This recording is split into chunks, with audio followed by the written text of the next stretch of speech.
कहानी की शुरुआत होती है एक विशाल फुटबॉल स्टेडियम से, जहां ब्राजील और फ्रांस के बीच वर्ल्ड कप फाइनल मैच खेला जा रहा होता है। पूरा स्टेडियम दर्शकों की आवाजों से गूंज रहा था, हर कोई खुशी से चिल्ला रहा था और करोड़ों लोग टीवी पर इस मैच को लाइव देख रहे थे। लेकिन तभी अचानक मैदान के बीचों बीच आसमान से एक अजीब सी पर्पल लाइट नीचे उतरने लगती है।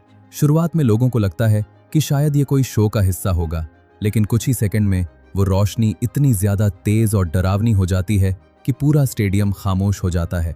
खिलाड़ी खेलना बंद कर देते हैं और हर कोई डर के मारे उस लाइट को देखने लगता है। तभी उस चमकती हुई रोशनी के अंदर से कुछ हथियारबंद सैनिक बाहर निकलते हैं। उनके कपड़े और हथियार इतने एडवांस थे कि उन्हें देखकर साफ पता चल रहा था कि वे इस समय के इंसान नहीं हैं। उन सैनिकों के साथ खड़ी एक महिला खुद को लेफ्टिनेंट हार्ट बताती है और पूरी दुनिया को एक ऐसी सच्चाई बताती है जिसे सुनकर हर इंसान के पैरों तले जमीन खिसक जाती है। वो कहती है कि वे लोग साल 2051 से आए हैं और 2048 में पृथ्वी पर एक भयानक एलियन स्पीशीज हमला करेगी जो सिर्फ 3 सालों के अंदर पूरी मानव जाति को खत्म कर देगी। ये सुनते ही पूरे स्टेडियम में सन्नाटा छा जाता है। लोग समझ ही नहीं पाते कि आखिर ये सच है या कोई मजाक।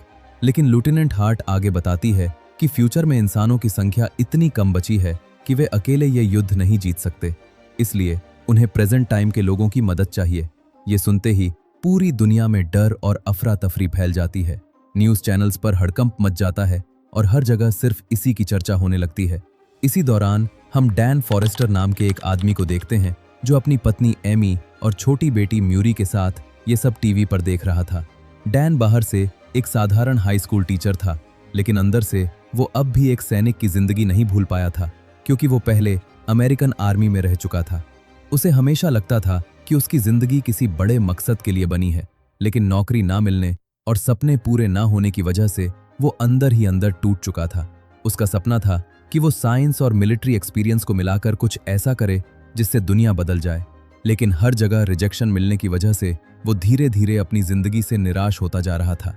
कुछ समय बाद दुनिया के बड़े देश मिलकर एक जॉइंट मिलिट्री प्रोग्राम शुरू करते हैं, जिसमें आम नागरिकों को भी फ्यूचर में भेजा जाने लगता है।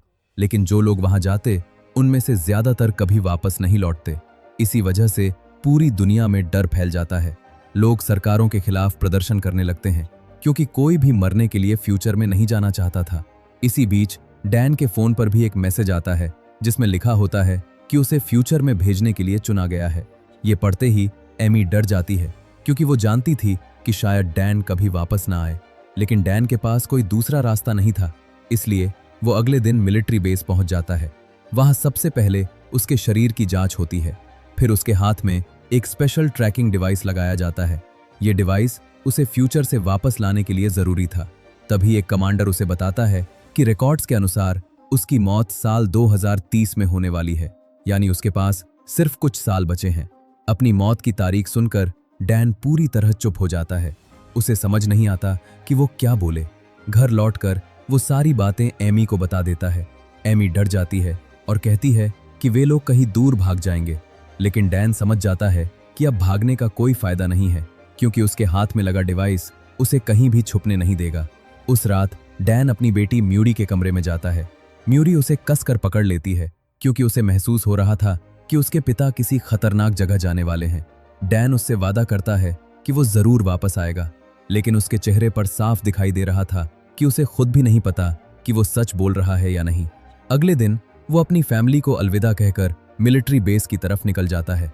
वहां उसकी मुलाकात चार्ली नाम के एक साइंटिस्ट और डोरियन नाम के एक फॉर्मर सोल्जर से होती है। डोरियन पहले भी 2 बार फ्यूचर में जाकर लड़ चुका था और हमेशा अपनी गर्दन में एक एलियन का नाखून पहनकर रखता था। उसकी आंखों में ऐसा डर था जैसे उसने वहां कुछ ऐसा देखा हो जिसे शब्दों में बयान करना मुश्किल हो। कुछ देर बाद सभी लोगों को टाइम ट्रैवल मशीन के सामने खड़ा कर दिया जाता है। तभी अचानक अलार्म बजने लगता है, यानी फ्यूचर में जाने का समय आ चुका था। एक एक करके सभी लोग चमकती हुई पर्पल लाइट के अंदर जाने लगते हैं, लेकिन तभी मशीन में खराबी आ जाती है। कंट्रोल रूम में अफरा तफरी मच जाती है, लेकिन तब तक बहुत देर हो चुकी थी। अचानक सारे लोग फ्यूचर में पहुंच जाते हैं, लेकिन उन्हें सही जगह ड्रॉप करने की बजाय मशीन उन्हें आसमान में सैकड़ों फीट ऊपर छोड़ देती है। लोग हवा में गिरने लगते हैं, चीखें पूरे आसमान में गूंजने लगती हैं। ज्यादातर लोग जमीन पर गिरते ही मर जाते हैं। लेकिन किस्मत से डैन, चार्ली और डोरियन एक बिल्डिंग के स्विमिंग पूल में गिरते हैं और बच जाते हैं। बाहर निकलते ही वे देखते हैं कि पूरा मायामी शहर आग में जल रहा था। आसमान धुएं से भरा हुआ था, हर तरफ तबाही दिखाई दे रही थी। सड़कें खाली पड़ी थीं, इमारतें टूट चुकी थीं और सबसे डरावनी चीज थी वह अजीब सी आवाजें जो किसी अनजान जानवर जैसी लग रही थीं। तभी उन्हें पता चलता है कि एलियंस ने पूरे शहर पर कब्जा कर लिया है और एयरफोर्स जल्द ही पूरे शहर पर बॉम्बिंग करने वाली है। लेकिन उससे पहले उन्हें एक रिसर्च लैब से जरूरी डाटा और साइंटिस्ट्स को बचाना था। डैन अपनी टीम के साथ लैब के अंदर जाता है। वहां का नजारा बेहद डरावना था। हर तरफ खून फैला हुआ था और टूटे हुए सामान पड़े थे। तभी डैन ऊपर फ्लैशलाइट मारता है और सभी डर से जम जाते हैं क्योंकि कई इंसानों की लाशें छत से लटक रही थीं। तभी अचानक ऊपर से एक भयानक एलियन दिखाई देता है। उसका शरीर लंबे टेंटकल्स और नुकीले दांतों से भरा हुआ था। अगले ही पल वो अपने शरीर से गोली जैसी तेज नीडल निकालकर एक आदमी को मार देता है। यही थे व्हाइट स्पाइक्स। इसके बाद वहां जबरदस्त लड़ाई शुरू हो जाती है। गोलियों का उन एलियंस पर बहुत कम असर हो रहा था। वे इंसानों से कहीं ज्यादा तेज और खतरनाक थे।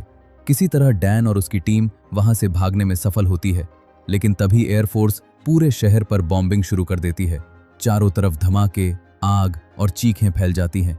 डैन और उसकी टीम जान बचाकर भागती है, लेकिन एक बड़े ब्लास्ट की वजह से डैन बेहोश हो जाता है। जब उसकी आंख खुलती है तो वो खुद को एक मिलिट्री बेस में पाता है। वहां उसकी मुलाकात एक महिला कमांडर से होती है, जिसे देखकर उसे अजीब सा एहसास होता है। बाद में उसे पता चलता है कि वो कोई और नहीं बल्कि उसकी अपनी बेटी म्यूरी है, जो अब फ्यूचर में बड़ी हो चुकी थी। ये जानकर डैन पूरी तरह भावुक हो जाता है, लेकिन म्यूरी की आंखों में खुशी से ज्यादा दर्द था क्योंकि उसने अपने पिता को बचपन में खो दिया था। म्यूरी डैन को बताती है कि व्हाइट स्पाइक्स की एक फीमेल भी है जो बाकी एलियंस को पैदा करती है। अगर उसे मार दिया जाए तो पूरी स्पीशीज खत्म की जा सकती है, लेकिन वो इतनी ताकतवर थी कि अब तक कोई उसे मार नहीं पाया था। इसलिए साइंटिस्ट्स ने एक खास टॉक्सिन तैयार किया था, जिसे टेस्ट करने के लिए फीमेल को जिंदा पकड़ना जरूरी था। इसके बाद डैन और उसकी टीम फीमेल व्हाइट स्पाइक को पकड़ने निकलती है। वहां पहुंचते ही वे देखते हैं कि वो एक विशाल सुरंग के अंदर छुपी हुई थी। सैनिक उसे पकड़ने की कोशिश करते हैं, लेकिन तभी वो हमला कर देती है। उसकी ताकत इतनी ज्यादा थी कि कई सैनिक सेकंडों में मारे जाते हैं। तभी बाकी मेल व्हाइट स्पाइक्स भी वहां पहुंच जाते हैं और पूरी जगह युद्ध का मैदान बन जाती है। किसी तरह डैन और उसकी टीम फीमेल व्हाइट स्पाइक को पकड़ने में सफल हो जाती है, लेकिन रास्ते में म्यूरी डैन को एक ऐसी सच्चाई बताती है जिसे सुनकर वो अंदर से पूरी तरह टूट जाता है। म्यूरी बताती है कि भविष्य में डैन अपनी फैमिली को छोड़ देगा और धीरे धीरे अकेला इंसान बन जाएगा। फिर कुछ साल बाद एक कार एक्सीडेंट में उसकी मौत हो जाएगी। ये सुनकर डैन पूरी तरह चुप हो जाता है क्योंकि वो अपनी बेटी की आंखों में सालों का दर्द साफ देख सकता था। इसके बाद वे लोग फीमेल व्हाइट स्पाइक को लेकर समुद्र के बीच बने आखिरी रिसर्च बेस में पहुंचते हैं। यही इंसानों का आखिरी बड़ा बेस था, जहां दुनिया भर के बचे हुए साइंटिस्ट्स और सैनिक मिलकर काम कर रहे थे। फीमेल व्हाइट स्पाइक को भारी चेन और मशीनों की मदद से बांध दिया जाता है क्योंकि वो इतनी ताकतवर थी कि कुछ ही सेकंड में किसी को भी मार सकती थी। इसके बाद म्यूरी और बाकी साइंटिस्ट्स उसके ब्लड पर एक्सपेरिमेंट शुरू करते हैं। डैन भी उनकी मदद करने लगता है। कई घंटों तक लगातार कोशिश करने के बाद आखिरकार वे लोग एक ऐसा टॉक्सिन बना लेते हैं जो फीमेल व्हाइट स्पाइक को भी मार सकता था। ये उनके लिए पहली उम्मीद थी, क्योंकि अगर फीमेल मर जाती तो बाकी सारे व्हाइट स्पाइक्स भी खत्म हो जाते। लेकिन तभी अचानक पूरे बेस में अलार्म बजने लगता है। सभी लोग डर जाते हैं क्योंकि लाखों मेल व्हाइट स्पाइक्स समुद्र पार करके बेस की तरफ आ रहे थे। सबसे डरावनी बात यह थी कि वे सिर्फ जमीन पर ही नहीं बल्कि पानी में भी तेजी से तैर सकते थे। कुछ ही मिनटों में पूरा बेस युद्ध के मैदान में बदल जाता है। चारों तरफ गोलियां चलने लगती हैं, लोग चीख रहे थे और व्हाइट स्पाइक्स दीवारें तोड़कर अंदर घुस रहे थे। वे जिस इंसान को पकड़ते उसे तुरंत फाड़कर मार देते। डैन और म्यूरी किसी तरह टॉक्सिन लेकर बाहर निकलने की कोशिश करते हैं। तभी म्यूरी डैन को बताती है कि उसने उसे यहाँ क्यों बुलाया था। वो कहती है कि भविष्य में अब बहुत देर हो चुकी है, लेकिन प्रेजेंट टाइम में अभी उम्मीद बाकी है। अगर डैन इस टॉक्सिन को वापस ले जाकर बड़े लेवल पर बनवा दे तो एलियंस को आने से पहले ही रोका जा सकता है। डैन म्यूरी को छोड़कर जाने के लिए तैयार नहीं होता। वो चाहता था कि इस बार वो अपनी बेटी को बचा ले, लेकिन तभी फीमेल व्हाइट स्पाइक अपनी चेन तोड़ देती है और सीधे उन पर हमला कर देती है। उसकी ताकत इतनी ज्यादा थी कि सैनिक सेकंडों में मारे जाते हैं। डैन और म्यूरी भागते हुए हेलीकॉप्टर की तरफ बढ़ते हैं, लेकिन तभी फीमेल पीछे से हमला करके म्यूरी को बुरी तरह घायल कर देती है। म्यूरी दर्द से जमीन पर गिर जाती है और डैन घबरा जाता है। तभी म्यूरी कांपते हुए हाथों से टॉक्सिन डैन को देती है और कहती है कि इस बार दुनिया को बचा लेना। फिर वो अपने पिता को देखकर मुस्कुराने की कोशिश करती है और कहती है, आई लव यू डैड। ये सुनते ही डैन की आंखों में आंसू आ जाते हैं, क्योंकि वो समझ चुका था कि शायद अब वो अपनी बेटी को नहीं बचा पाएगा। उसी समय फीमेल व्हाइट स्पाइक दोबारा हमला करने आती है, लेकिन तभी एक बड़ा धमाका होता है और पूरा प्लेटफॉर्म टूटकर समुद्र में गिरने लगता है। म्यूरी भी नीचे गिरने लगती है। डैन बिना एक सेकंड सोचे अपनी बेटी को बचाने के लिए छलांग लगा देता है, लेकिन तभी उसका टाइम पूरा हो जाता है। अचानक तेज रोशनी चमकती है और अगले ही पल वो प्रेजेंट टाइम में वापस लौट आता है। वापस आते ही डैन जमीन पर गिर जाता है। उसकी आंखों में सिर्फ म्यूरी की आखिरी झलक घूम रही थी। कुछ देर बाद जब उसे होश आता है तो वो तुरंत सैनिकों से कहता है कि इस टॉक्सिन को बड़े लेवल पर तैयार किया जाए, लेकिन तभी उसे पता चलता है कि फ्यूचर में टाइम मशीन नष्ट हो चुकी है, यानी अब कोई भी इंसान फ्यूचर में वापस नहीं जा सकता। ये सुनते ही डैन पूरी तरह टूट जाता है, क्योंकि अब वो समझ चुका था कि फ्यूचर वाली म्यूरी मर चुकी है। कुछ समय बाद डैन घर लौटता है। एमी उसे जिंदा देखकर खुशी से रोने लगती है, लेकिन डैन के चेहरे पर कोई खुशी नहीं थी। वो पूरी रात अपनी छोटी बेटी म्यूरी के कमरे में बैठा रहता है, क्योंकि अब वो जान चुका था कि अगर उसने अपनी जिंदगी नहीं बदली तो भविष्य में उसकी बेटी का क्या हाल होगा। तभी एमी उससे पूछती है कि आखिर फ्यूचर में क्या हुआ था। इसके बाद डैन उसे पूरी कहानी बताता है, एलियंस, म्यूरी और टॉक्सिन। सब कुछ सुनकर एमी भी हैरान रह जाती है। तभी एमी एक बेहद महत्वपूर्ण सवाल पूछती है। वो कहती है, क्या ऐसा हो सकता है कि एलियंस पहले से ही पृथ्वी पर मौजूद हों? ये सुनते ही डैन के दिमाग में बिजली कौंध जाती है। वो तुरंत डोरियन के पास जाता है और उसके पास मौजूद एलियन के नाखून की जांच करवाता है। जांच में पता चलता है कि उस पर मौजूद राख रशिया के ग्लेशियर्स में पाई जाने वाली ज्वालामुखी राख जैसी है। तभी डैन समझ जाता है कि एलियंस अंतरिक्ष से नहीं आए थे, बल्कि हजारों सालों से पृथ्वी के बर्फीले ग्लेशियर्स के नीचे फंसे हुए थे और ग्लोबल वार्मिंग की वजह से भविष्य में आजाद होने वाले थे। अब डैन अपने पिता जेम्स के पास जाता है। इस बार वो अपने पुराने गुस्से को भूलकर उनसे मदद मांगता है। जेम्स भी सब सच जानने के बाद उसकी मदद करने के लिए तैयार हो जाते हैं। फिर डैन, जेम्स, चार्ली और कुछ सैनिक रशिया के उस बर्फीले इलाके में पहुंचते हैं जहां एलियंस छुपे हुए थे। काफी तलाश करने के बाद उन्हें बर्फ के नीचे दबी हुई एक विशाल स्पेसशिप मिलती है। वे लोग अंदर जाते हैं और देखते हैं कि वहां सैकड़ों व्हाइट स्पाइक्स हाइबरनेशन पॉड्स में सो रहे थे। तभी उन्हें पता चलता है कि व्हाइट स्पाइक्स असली एलियंस नहीं, बल्कि बायोलॉजिकल वेपन्स थे, जिन्हें दूसरे ग्रहों को खत्म करने के लिए बनाया गया था। इसके बाद डैन और उसकी टीम उन सभी को टॉक्सिन से मारने लगती है, लेकिन तभी कुछ एलियंस जाग जाते हैं और हमला कर देते हैं।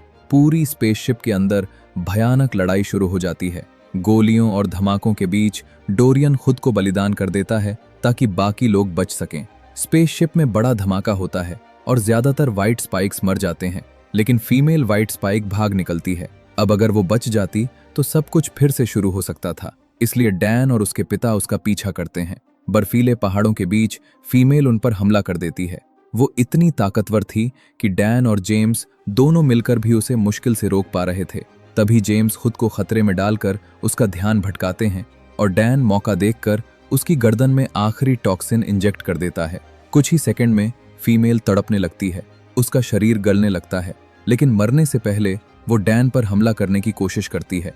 तभी डैन पूरी ताकत से उसे धक्का देता है और वो गहरी खाई में गिर जाती है। नीचे गिरते ही उसका शरीर पूरी तरह खत्म हो जाता है और इसी के साथ व्हाइट स्पाइक्स का खतरा हमेशा के लिए समाप्त हो जाता है। दुनिया आखिरकार बच चुकी थी। डैन अब सब कुछ समझ चुका था। वो जान चुका था कि अगर उसने अपनी फैमिली को खो दिया तो भविष्य कितना भयानक हो सकता है। इसलिए इस बार वो अपनी पत्नी और बेटी के साथ रहने का फैसला करता है और अपने पिता जेम्स को भी माफ कर देता है।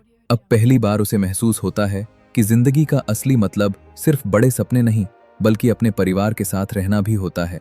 और कहानी यहीं खत्म होती है। अगर आपको वीडियो अच्छी लगी हो तो वीडियो को लाइक और चैनल को सब्सक्राइब करना ना भूलें। मिलते हैं अगली वीडियो में।